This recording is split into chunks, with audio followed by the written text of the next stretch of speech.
My wife and I were married for 2 years before the unexpected happened. June and I first met at a business conference we attended. She sat in front of me, and that was how I noticed she was one of my mutual Facebook friends, and we had never spoken to each other before. She was just one of those girls I would stumble on her cute pictures and valuable business content. June was famous on Facebook, and she had many followers mainly because of the helpful business tips and other life-related content she shared. I wasn't expecting to see her at that conference, especially since it was in another state. Still, I was happy to finally meet her in person and thank her for all the information she had been sharing with us for free. I waited after the conference to introduce myself, and we clicked immediately. She was easy to talk to and talking to her felt great. Although she didn't recognize me at first, I wasn't expecting her to, but she looked me up on Facebook and confirmed we were mutual friends. I thought that would be the last time June and I would speak to or see each other. She was one of those witty, classy girls, and I was just a regular guy with a monotonous lifestyle and work pattern. Later that evening, I was at home watching my favorite show when I received a message from her. I was so thrilled and excited that I responded as soon as I got it. And from that first message, many more followed. We did not talk about ourselves, there were random things we learned at the meeting. After that day, we spoke occasionally until one evening. I posted something on Facebook that required people to share their opinions, and she sent me a message. That message changed many things for us because from there, we became closer friends than mere Facebook friends. I worked for a fast-growing tech company, and I earned well. Being the business and career-driven woman she was, she worked with a real estate company. She was one of their best employees because she could get big clients and sell properties worth a lot. I won't lie. I liked her from the first time I saw her at the meeting. But I didn't think she would like someone like me, especially since I believed I was not as bright as she was. Eventually, we started going out for lunch and dinner, or would stroll or drive around the city. Our friendship grew fast, and I liked how it was going. Aside from being witty, June was gorgeous. She was average height, perfect for me, and she checked out every point on my girlfriend's material list. Even before I asked her out, I was spoiling her with things. I bought her chocolates, gifts, flowers, and the little things that could make a woman happy. After we had gained each other's trust and love, I popped the question down the line and she said yes. That was one of my happy moments. I even promised to get her a good life. She didn't move in with me, but we visited each other a lot. And if she wanted, she could spend the weekend at my place. After she said yes to me, one of the things I did was change our relationship status on Facebook so people could know we were together. I also posted her pictures a lot or would share any of her content I liked. She barely posted my pictures, except it was my birthday, but the love-struck puppy in me didn't let me ask questions about that. Because I loved her, I did literally everything for her. I supported her emotionally, financially, and whatever she needed. Every month, I would outdo myself and get her something better than the last gift I gave her. I took her shopping, bought her the things she loved, and spent quality time with her. I loved June so much and could not stop thinking about her even as we dated. I wanted her to be in my life forever, and I knew it would be good for our kids if I married her. I read somewhere that kids inherited their smartness from their mothers, and for me, June was the perfect mother for my kids. I want to say I didn't benefit from her too. I did. And her influence alone in my life pushed me to be a better person and take life more seriously. We dated for a year and some months. When I was tired of dating, we married each other. Initially, being married to June was more fun than I thought. We were so happy and we did almost everything together. June was affirmative, so she always reminded me that she loved me. She said it in the morning during the day, and even before she went to bed, and it made me feel great. We weren't kids lovers, so we didn't talk about children until we felt ready. June was a hard worker, and if there was anyone who could convince you to do something you didn't want to do, it was June. She was very good at persuasion, and I learned that from her. The first year of our marriage was full of fun. Our intimacy life was hot. We loved getting intimate and didn't mind doing it many times a week. As time passed, I no longer had to go to the office and started working from home. This was a year after Corin happened, and working from home became allowed in my organization. I don't know why, but my friends believed June, and I would not last.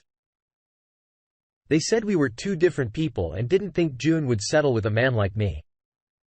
It hurt to hear that from my close friends, but I believed they were jealous that I ended up with someone as famous and intelligent as June. I really wanted to prove them wrong, but sadly they were right. One day, June came home and told me about a big client her company had assigned her to. The man was super rich, and she was going to sell him a big property, but it would take time because he required a lot of follow-ups. Traveling to meet with him and all. I didn't have an issue with that because it was her work. I was very happy for her because I knew the kind of raise she would get from a client like that. And I even encouraged her to do her best. A few weeks after June told me about this client, I noticed many changes in our marriage. She was always on her phone and could stay on a call for hours. I knew part of it was business because I could hear her conversations, but I didn't like how distant we had become. She also traveled a lot and barely spent time with me. If the weekend came, she would dress up early in the morning, and the next time I'd see her would be at night. This continued for weeks. And when I confronted her about it, asking her to make time for me, she said I was being insensitive. She said she never interrupted me when I worked on my projects, so I had no right to ask her to cut down on her work. It was our first big argument. She went days without talking to me. Around the same time, our intimacy life was non-existent. She barely allowed me to touch her, and we moved from doing it multiple times a week to nothing at all. She was always busy, tired, or not in the mood. I know I was the one who encouraged her close a deal with her client, but I ended up regretting it. At one point, I was forced to look up her client on Facebook, and I found out he was as popular as she was. I even saw some of her long comments on his posts, and one of them included, "Thank you for dinner the other night." It struck a chord because aside from being extremely busy, I didn't remember the last time June ate at home or cooked something. Whenever I called her to ask if I should make dinner for two, she told me she had already eaten. I could tell that there was something off with her and her new client, because she had worked with other big clients in the past, and it was never like that. She didn't spend the entire evening talking to them on the phone or depriving me of her wifely duties. I didn't want to check her phone so she wouldn't know I suspected something. Instead, I hired a private investigator to follow her. A few days later, I got the news that broke my heart. June was having an affair with her big client, and I was devastated. Although I wanted it to be false, all the signs pointed to that. So much had changed about her, even how she talked to me, and I knew something was wrong. After I found out, she came home that evening and continued her cold attitude toward me. She noticed I was also cold, but she didn't bother to ask what was wrong. She didn't know the private investigator was still tailing her, and I planned to expose her. 2 days later, my pie followed them to a motel. And he told me to come to the location immediately after they entered. He got their room number, and I arrived at the motel a few minutes later. We went to their door, knocked on it, and the client answered. I forced my way in, and I found her already naked in bed, and it looked like I interrupted something. When she saw me, she started yelling at me and the pie and didn't even show remorse for what she had done. I took out my phone and recorded them that told her not to step in at my house again. She came home that evening, but found some of her belongings scattered on the lawn. It was a big mess, and I didn't care what the neighbors would say. Surprisingly, she realized the impact of what she had done when she came home, and she begged me to let her in so that she could explain. I didn't let her in because I knew no explanation would justify her cheating. As for the recording, I sent it to her company and texted it to her family members. I wanted everyone to see the beast she was, and they did. She didn't want to leave my house, but when I threatened I would call the police, she left. Most of the neighbors recorded her as she banged on my door to beg me, which was embarrassing for her. The next day, her company did not waste time firing her and she was told not to contact the client again. The company also stopped working with the client and his reputation was ruined. Ultimately, she lost her job and her reputation with family was ruined. We also divorced because I wanted nothing to do with her again. Funnily enough, she kept calling to beg, but it was over between us. Her family was also disappointed in her that they wanted nothing to do with her.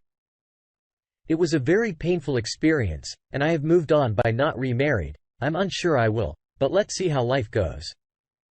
Op. It was obvious that your ex-wife had no respect for you and must have been using you too. It's sad you were blinded with love and couldn't see through her pretense. You did a great thing by exposing her because a woman like that would cheat on you repeatedly. You've shown great strength by moving on. There's no point in being stuck in the past. Thank you for sharing your story with us.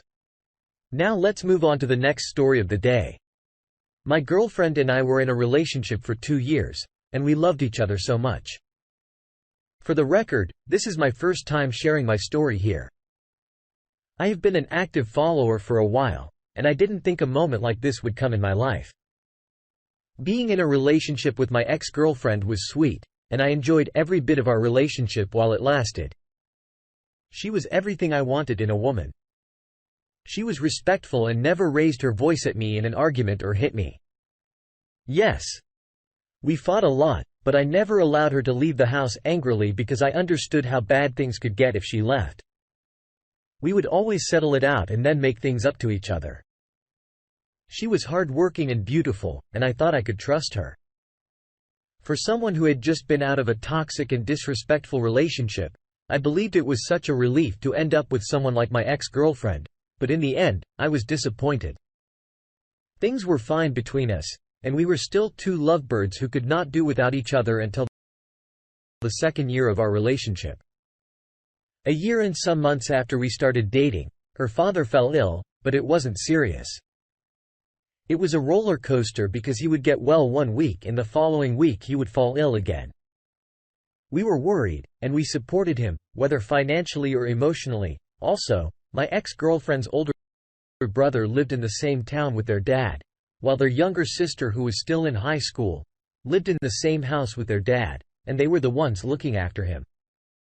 My ex-girlfriend never had a reason to go home. We used to send money and talk to her father on the phone, and that was all. A couple of weeks after our second dating anniversary, I noticed that my ex-girlfriend was beginning to change. First, our conversation dropped. She used to return from work and tell me everything that happened during the day, but she just stopped. She would come home and would be on her phone the whole evening. From there, our intimacy reduced. She was always claiming she was tired or not in the mood. Then the most suspicious one was that she changed her phone password so I couldn't access it.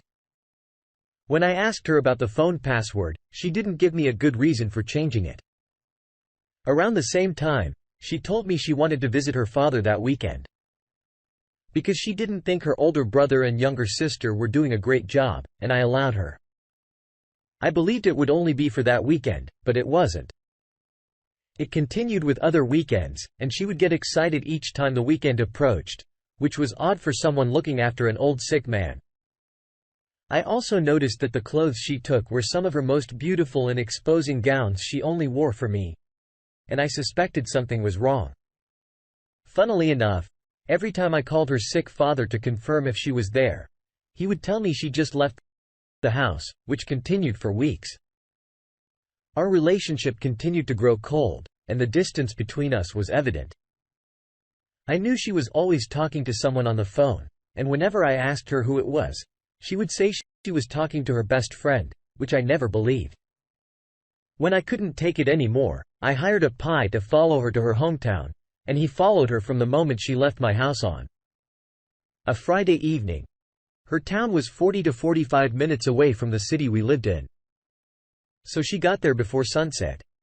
He also followed her the entire weekend, and what I discovered broke me completely. That night, she didn't go to her father's house like she claimed. She was sleeping at another man's house, and he was her high school sweetheart. I recognized him because she still had a high school group picture with the both of them holding each other in it, and she talked about him a lot. Especially how they broke up. I didn't think that after all the terrible things she said about him, she would still return to him. The following day, she went to her father's house, stayed for a while, left, and returned in the evening. I finally understood why she was always excited to go and stay with her sick father. It was just a cover to go and spend time with her high school sweetheart. He had returned to their hometown for something, and he thought it would be nice to see her again.